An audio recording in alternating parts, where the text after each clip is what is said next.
to my YouTube channel, Uverse, where in this series we are going over SAT English testing strategies.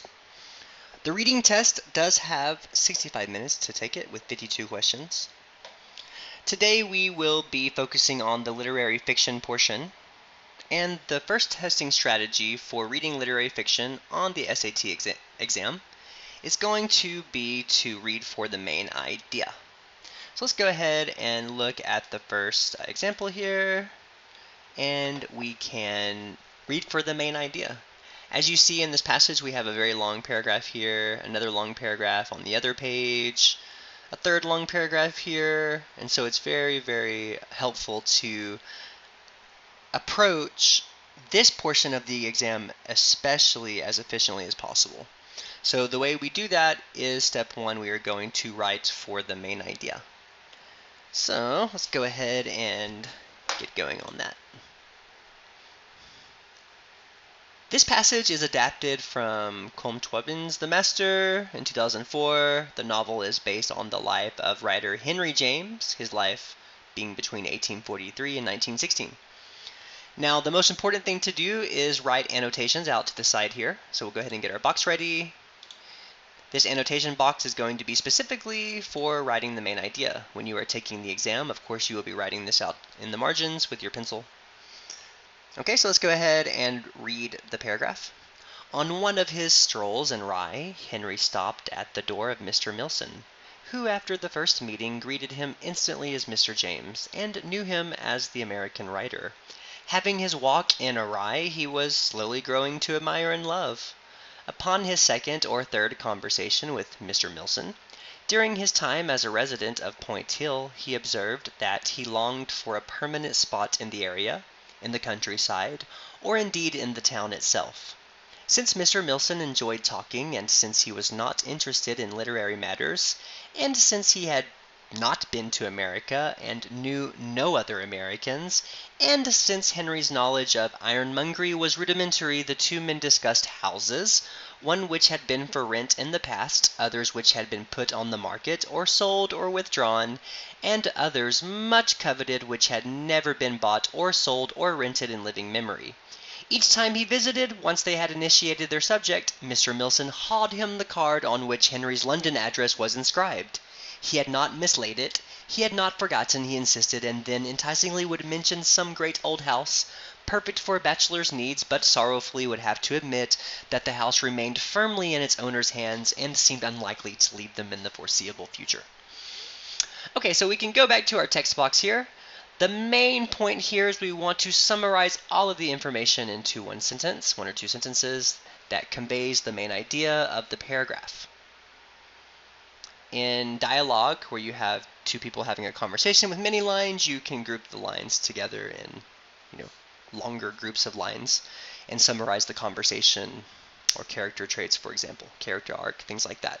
In literary fiction, you are looking for character developments, plot developments, resolutions, things of that nature in literary fiction. So we can go ahead and summarize this. We can say that they take walks together, Henry and Mr. Milson in Rye. And we can use an acronym here. We can use Henry James and MM for Mr. Milson. Take strolls together. We can say that Henry James speaks of wanting a permanent position in or around the area, and Mr. Milson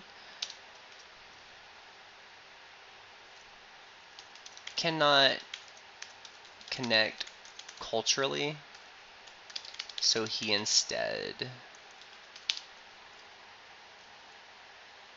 talks about houses with Henry James. The point here is that you really just want to take a lot of information and put it into one or two sentences. You are annotating here. So you can write this over to the side, draw a little line. This is the main idea of paragraph 1, right? In Rye, Henry James and Mr. Milson take strolls together. Henry James speaks of wanting a permanent position in or around the area, and Mr. Milson cannot connect culturally, so he instead talks about houses with Henry James. Okay, so this is going to be the main idea of this paragraph. When you have long drawn out paragraphs like this, it's very good, very efficient to do this. Now let's move on to our second strategy today. We can look at the questions in order to help us here. Let's go ahead and write down step 1.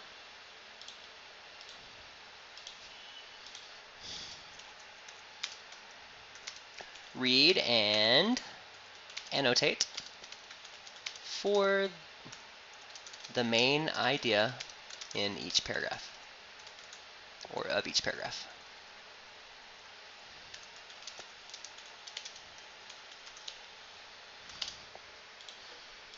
Now let's move on to step 2. Step 2 will be applying our CARE acronym to answering the questions. CARE is an acronym. The first letter is C. C stands for cover. We can apply this to our first multiple choice question here. Our second multiple choice question here. So the first step is to cover. So here we can just cover the answers.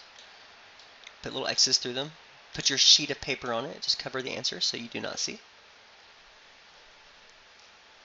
And then we can focus on the question. Which choice best summarizes what is learned about Henry and Mr. Milson in the first paragraph of the passage? Now we can go back to our second letter here, A. A stands for anticipate. We're going to anticipate the answer, the correct answer.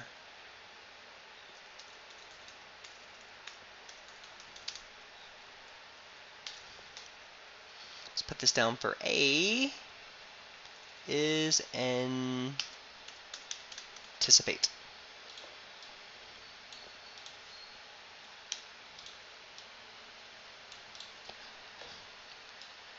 There isn't much anticipating to do. There isn't much anticipating to be doing because we have already written the main idea. We have already answered this question in our main idea. For a refresher, we can go back and read. In Rye, Henry James and Mr. Milson take strolls together. Henry James speaks of wanting a permanent position in or around the area, and Mr. Milson cannot connect culturally, so he instead talks about houses with Henry James. That is our anticipated answer, where we focused on the characters and the setting. Now our next step is to reveal. We're going to reveal the answers so that we can achieve our final goal, our final letter E, of eliminating the wrong answer choices. We are now ready to reveal and eliminate. So let's go ahead and do that. We can consider each answer choice that is provided and eliminate the ones that do not closely match what we anticipated the answer to be. A says Henry is desperate to move to the area, therefore Mr. Milson tells him about choice properties that are available for Henry to rent. Desperate is a strong word. I'm thinking not. There's no textual evidence to support that. B, they have little in common, therefore they talk about houses in the area that may be of interest to Henry. Yes, we talk about how he cannot connect Mr. Milson to Henry. So that is in line with exactly what we wrote.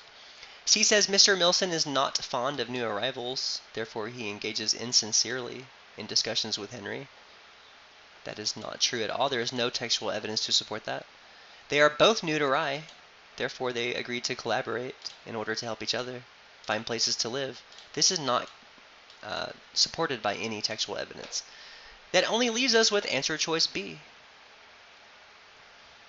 And that is correct. Okay guys, that is my lesson today. Remember, step 1 is you are going to read for the main idea. Annotate, annotate, annotate.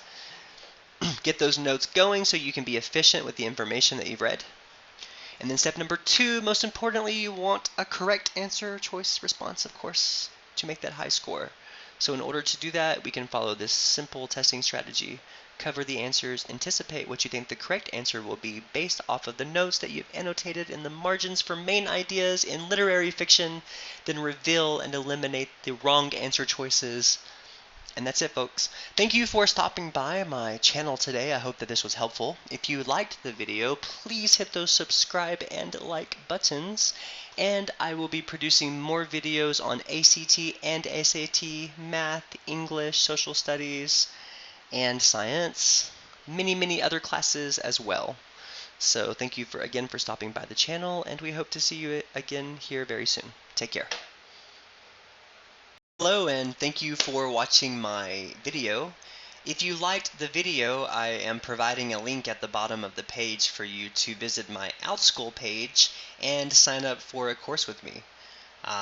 This is an exciting opportunity to offer many classes as we are living in a different world, and I have so much experience and knowledge and creativity and fun that I want to bring to the classroom.